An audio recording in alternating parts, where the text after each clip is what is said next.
Hello' friends, সকলোকে স্বাগতম জনাইছোঁ স্মিতা নাৰ্জাৰী অন্য এটা ভিডিঅ'লৈ। বহাগৰ মাহত এদিন সকলোৱে বাই ভনী লগ লাগি ভাই ককাই লগ লাগি খানা খাওঁ। সেই দিনটো সেইদিনাই পৰিছিল। যিদিনা পৰিছিল সেইদিনা আপোনালোকক ভিডিঅ'টো দিয়া নহ'ল, কিন্তু আজিহে দিলোঁ। এয়া এপা, এইফালে খুৰী আৰু এইখি বোৱাৰী আৰু এইফালে বৌ, এই সকলোৱে বহি আছে এনেদৰে।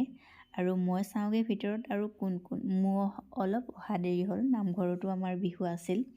আৰু এইফালে খুৰীয়ে মাংস শিঙি আছে, এইফালে ভিনদেউৱে চব্জি বনাই আছে, বাহঁতে সকলোৱে কামত লাগি আছে। মই কিন্তু অকল ভিডিঅ' কৰি আছোঁ। ঘৰৰ সৰুজনী হ'লে সেইটোৱে লাভ, কাম কৰিবলৈ ইমান নাপায়। কিন্তু মানে শাহু ঘৰত নহ'ব আৰু মা ঘৰ বুলি অলপ ৰেহাই। এইফালে বৌৱে চব্জি, এইফালে দাদাহঁতে মাংস সৰু, সেইফালে বাহঁতে চেলফি আৰু এইফালেও দাদা মাংস শিঙি আছে। বাহঁতে আকৌ দাইহঁতৰ ঘৰৰ পৰা হাঁহ লৈ আহিছে। ভাবিছোঁ ল'ৰা ছোৱালীবিলাকক খুৱাই লওঁ। এইফালে দাহেঁত খুৰীহেঁত, এইফালে এতিয়া সকলো ল'ৰা ছোৱালী এনেকৈ বহি ল'লে। বাই ভনী ভাই ককাই সকলো ল'ৰা ছোৱালী বহুতখিনি আছে। আৰু এইফালে নমস্কাৰ, এইফালে ছোৱালী, এইফালে হৈছে ভাইটিহঁতৰ, এইফালে সকলোৱে বহি তেনেদৰে এসাঁজ আজি ফূৰ্তিকৈ খাইছোঁ। এইফালে মা, এইফালে পেহী আৰু এইফালে এবাৰ আমাৰ খোৱাৰ আৰম্ভ হৈ গৈছে। বাহঁতে সকলোৱে বহিলেই, মইহে কেমেৰাত ধৰি আছোঁ, কিন্তু ময়ো খাই আছোঁ। এপিচ দুপিচকৈ খুৱাই আছে। খোৱা বোৱানো কি, মানুহৰ জীৱনৰ ফূৰ্তিটোহে মেইন। সকলো বাই ভনী আজি একে লগ হৈছোঁ। সকলো ঘৰতো যাব নোৱাৰোঁ, কেতিয়াবা বছৰেকৰ মূৰতো যাব নোৱাৰোঁ, কেতিয়াবা 5 বছৰ মূৰতো যাব নোৱাৰোঁ, কিন্তু এদিন সকলোৱে দূৰ দূৰণিত কাম কৰি থকাবোৰ ভাইটিহঁতে ঘৰলৈ আহে, সিহঁতৰ লগতো ফূৰ্তি কৰোঁ। আৰু এনেদৰে খোৱা বোৱা আৰম্ভ কৰি শেষ হ'ল।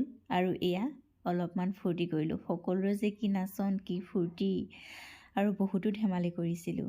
কিন্তু নিয়তিৰ ধুমুহা জাগি আহি পিছদিনাখনি এটা বেয়া খবৰ দিলে।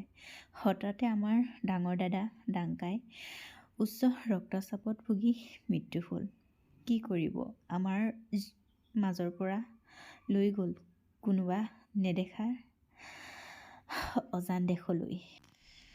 আগদিনা হাঁহি ধেমালিৰ মাজত পাছদিনা হঠাৎ কান্দোনৰ ৰোল গোটেই পৰিয়ালটো। মুখত এটা মিঠা হাঁহি লৈ সকলোৱে খানা খাইছিলোঁ, ধেমালি কৰিছিলোঁ, আৰু পাছদিনাই আমাক এৰি থৈ গ'ল। জীৱন কচুপাতৰ পানী। সঁচাই জীৱনটোত সুখ দুখ মানুহৰ জীৱনত কেতিয়া কোন সময়ত আহে কোনো গম নাপায়। আজি যে হাঁহি আছোঁ, আৰু বা কেতিয়া কি দুখ আহে কোনো ক'ব নোৱাৰি।